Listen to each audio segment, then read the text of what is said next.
เฮ็ดจังได๋ตัดสินใจมาสหรัฐอเมริกาเพิ่นมีการเลือกว่าสิไปประเทศนั้นประเทศนี้เฮ็ดจังได๋ถึงเลือกมาพี่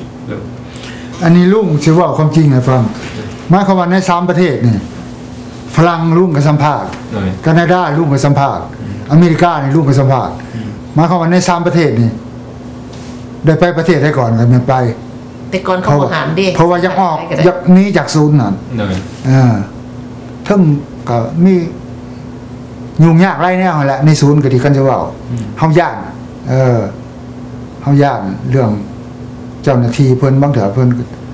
แน่นั่นแนวนี้นะมันก็บ่น่ะแต่ก่อนเขาบ่ได้นี้ไว้แต่แห่งดีแล้วก็สัมภาษณ์ฝรั่งก็สัมภาษณ์แคนาดาก็สัมภาษณ์อเมริกาเลยเอามาก่อนก็เลยมาตกลงกันประเทศนั้นเลือกก็ลุงก็ไปประเทศใน3ประเทศนั้นมันไปบ่ได้มีความคิดว่าจะบรรจงประเทศใดประเทศหนึ่งบ่คือว่าไปตัวใดก่อนแต่ว่ามันนี้ใดไว้ที่ใดเองอยู่นี่ก็มีหมู่แน่ซะนะมีหมู่แน่ติดต่อว่าเป็นจังได๋ก็ให้พยายามให้มาอเมริกาพี่ว่าซั่นเพราะว่าเป็นถ้าใจจริงก็ยังมาอเมริกาพี่แล้วถามว่าถ่าใดนะบ่อยากไปฝรั่งบ่อยากไปแล้วอยากมาอเมริกาพี่หลายๆก็เลยได้สมหวังเป็นยังป่าอยากมาอเมริกาเพราะมันก็บ่ฮู้เด้มันคันเลือกได้อยากมาอเมริกาอยากมาต้นตอบนใหญ่ๆพี่ละรถบนเจ้าจอมโลกว่าซั่นน่ะไปเรามีความคิดว่าชีวิตอยู่อเมริกาสิเป็นแบบใดบ่ตอนอยู่ศูนย์บ่ฮู้หยังโอ้ยบ่ฮู้หยังแหละงมดำงมขาวแหละบ่ฮู้หยังมีแต่ว่าไปจักสิเป็นจังได๋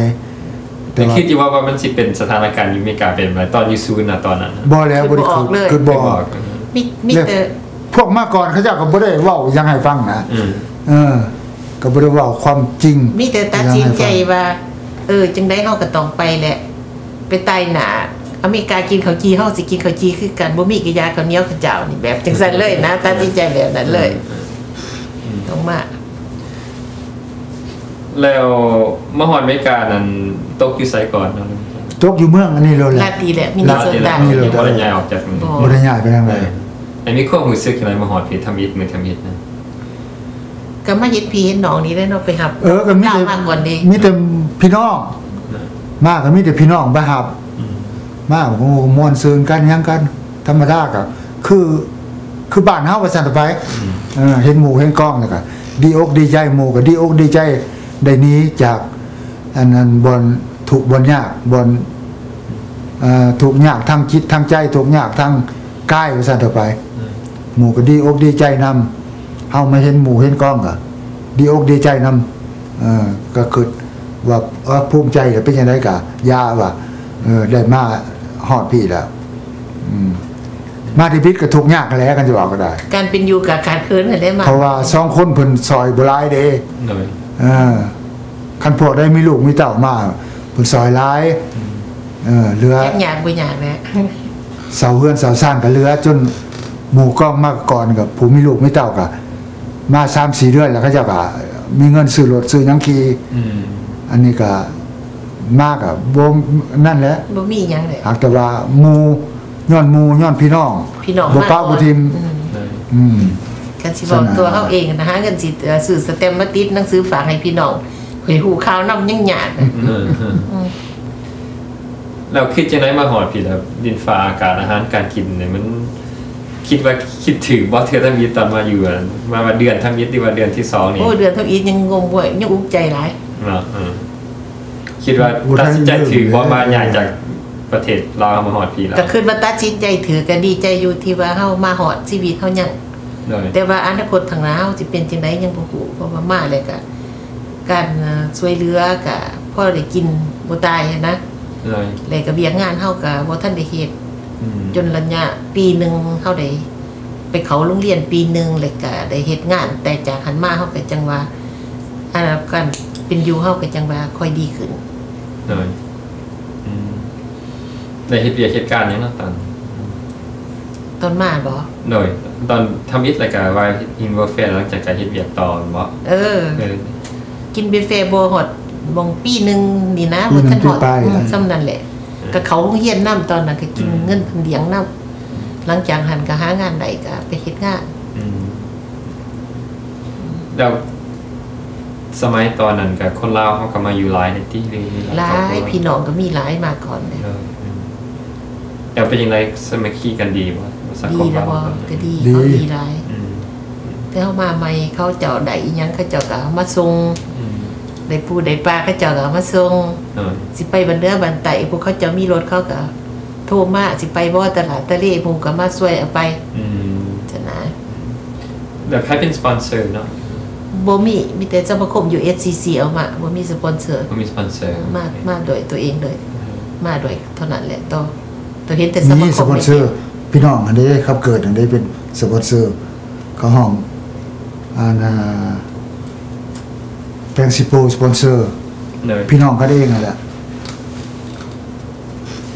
แล้วบ่ได้เป็นอันนั้นครอบครัวคนอเมริกามันบ่สปอนเซอร์ครอบครัวคนลาว บ่ครอบคนลาวเอง คันสิว่าสปอนเซอร์ก็ อ แม่ เมริกาเป็นนั่นบ่เห็นนานเขาเจ้าดอก เพราะว่าตอนเขาไปสัมภาษณ์อยู่ในศูนย์มือเขาเอิ่นสัมภาษณ์นะ เขาบอกว่าเป็นยังยังอยากไปอเมริกาจะหูกับไผแน่บัดนี้มื้อนั้นแล้วมีพี่น้องเพิ่นเขียนหนังสือไปมันมีที่อยู่ในซองอีหยังหั่นนะ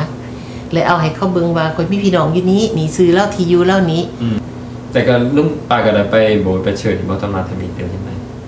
บ่ได้ไปเว้ย บ่ได้ไป บ่ได้ไป วัดลาวเขาก็มีบ่ตอน บ่มีแต่นั้นบ่มี บ่ทันมีแล้วตอนมาทีวีบ่ทันมีว่า บ่ทันมี แล้วอาหารการกินนี่อาหารลาวเฮายังก็มี อาหารลาวมีแล้วสมัย มี นั้น ตลาด2ตลาด แต่คุณเวียดดอกตลาดเวียด ตลาดเวียดก็ขายเขาขายหนัง ขายเขาอาหารลาวนี่แหละ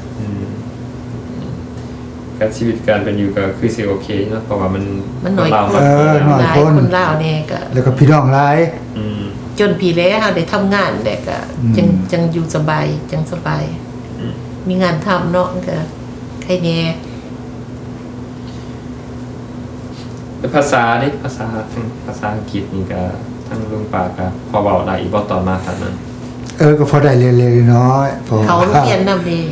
มาเขาโรงเรียน เขาโรงเรียนผู้ใหญ่ก็ได้มื้อนึง2ชั่วโมง อยู่เมืองลาวก็บ่ได้เรียนหลายก็พอได้ไปตลาดตะเลเองได้นะพอ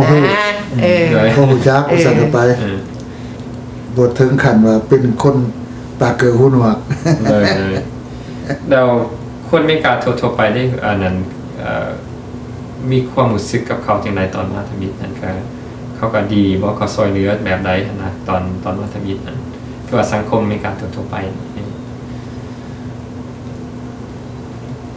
อันนี้ก็บ่ได้อันนั้นบ่ได้เรียกว่าบ่ได้สัมผัสกับเขาบ่ได้นั่นจะบ่ได้นั่นมีแต่ไปหาหมู่พาไปหาองค์การที่หับมาหันเทื่อนึงเท่านั้นเขาเจ้าก็ว่ามีสังให้มาเด้อให้มาหานั่นนี่ครับบ่ได้ไปหาเขาเจ้าดอกไปมันก็บ่เขาเจ้าก็บ่ได้มีอีหยังไงมีแต่ไปเฮาก็ไปบอนการช่วยเหลือแบบเพิ่นเอิ้นว่าเวลแฟร์อีหยังนะแต่ว่าคนอเมริกาทวนทั้งนอกหั่นเฮาก็เห็นกันธรรมดาเขาสำนักว่าเป็นจังได๋มีแต่ทางการนั่นแหละเพิ่นเพราะว่าขอนึงมาเฮาบอกกับเขาก็เข้าใจเขาเด้ก็เลยก็ต่างคนต่างอยู่กันแล้วไปนะ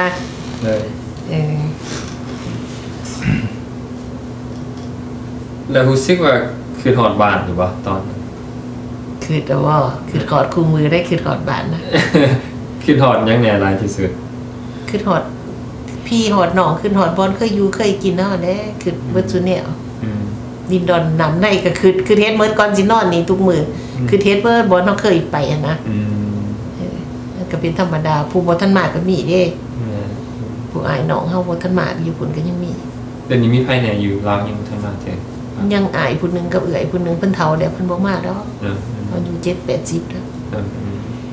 แต่ยังมีญาติพี่น้องอีกคนอยู่เดินลุงเด้มันมีคือกันบ่มีแต่ร้านมีแต่พวกร้านพวกนั้นน่ะแล้วคัน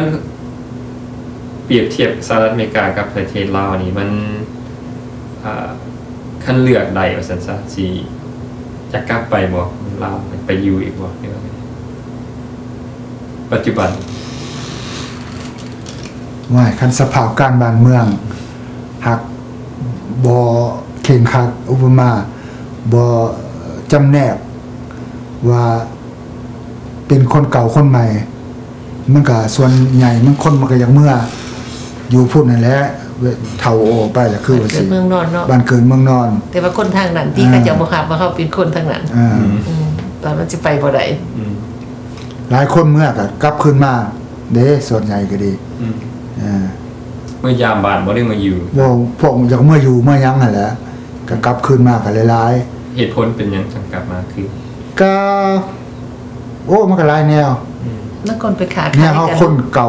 ว่าซั่นไปพวกไปขายก็รูปจมอีซ้ํไปรูปจมถึงลงฮอดมันก็บ่ได้หลายสาเหตุพวกรูปพวกจมก็หลายสาเหตุเพราะว่าตลาดมันแคบก็จะว่าแต่ว่าการใช้จ่ายเพิ่นหลายมื้อนึงสิขายสิได้กำไรเท่าไหร่ว่าว่าซั่นซะมันก็อยู่บ่ได้เลยดิผู้นั้นมาแหบผู้นี้มาแหบหมู่กองพี่น้องมาเยี่ยมยามก็ซุ่มเหล้าซุ่มเขากันแม่นแต่ว่ามันธรรมดาลาวเฮามันก็อยู่ไปบ่ได้บางคนก็ลิ้นติดแสติดเสาไปซั่นแหละแต่ว่าผู้อันใดที่ได้ดีเมื่อค้าเมื่อขายก็มีอยู่ก็บ่แม่นว่าหมดทุกคนดอกแต่ว่าส่วนใหญ่นั่นแหละมีได้เก่งมาตามหูอันนี้ตามลูกหูท่านเว้าเรื่องความจริงก็อยู่นี่แหละสะดวกแต่ว่าเรื่องเป็นห่วงบ้านเมืองบ้านเกิดเมืองนอนเฮาก็มีความคิดฮอดเป็นบ่ลืมหั่นนะแต่ว่าสิให้ไว้เฮาสิกล้าเพื่ออยู่พุ่นบ่หรือบ่อันนี้เฮาก็ยังตัดสินใจบ่ได้แต่ว่าเรื่องสบายจนถึงช่วงนี้เลยเฮามาตั้งต้นตั้งโตแล้วเฮาก็คือครอบครัวของเฮาอยู่นี่แล้วนะก็คิดว่าคือครอบครัวเพราะว่าเฮาก็มาเบิดครอบครัวแล้วก็มาตั้งชีวิตใหม่อยู่นี่แล้วก็อยู่ได้นะบ่ได้ทางนั้นไปไหน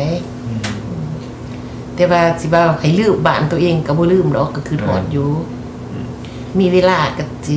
เมื่อยามปากับเมื่อยามน่ะแม่นบ่เมื่อแล้วเมื่อ2เทื่อแล้วลุงนะบ่ทันเมื่อยอยากเมื่อยอยู่บ่ก็คิดอยู่แต่ว่ามันยังบ่ทันถึงเวลาเป็นยังไงกับเมื่อยามบ้านเฮาป่ารู้สึกจังได๋แต่นั้นแค่ว่าฝันหาตลอดหรือว่านึกถึงตลอดแล้วก็ไปแล้วก็รู้สึกว่าสบายใจบ่ได้ไปเห็นบ้านเมืองตัวเองก็ดีใจได้เมื่อฮอดจนบ่หิวนะบ่หิวเขาหิวหน้าอีสังดีใจเห็นลูกเห็นหลานเห็นพี่น้องได้กันแบบม่วนนกเขาเจ้าอันนะแต่ส่วงป่าเมื่อฮอดเขาก็แบบว่าเขาก็ดีขึ้นหลายคือเมืองโค้งของบ้านป่าแต่ก่อนมันก็บ่ได้มีอีสังอยู่ในความมืดมัวตอนป่าเมืองมันก็น้ำได้ไฟสว่างก็คือว่าทุกคนก็คือว่าสบายนะก็ดีใจนำเขาแต่ฐานะครอบครัวญี่ปุ่นก็ฐานะกับพ่อปานกลางบ่เป็นคนทุกข์แล้วก็บ่เป็นคนห่างอีหลีพ่อปานกลางมีอาชีพมีเฮ็ดหยังมีอาชีพทำงานหมดทุกคน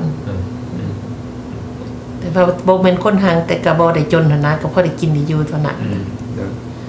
เดี๋ยวเฉพาะคนลาวอยู่ที่สหรัฐอเมริกานี่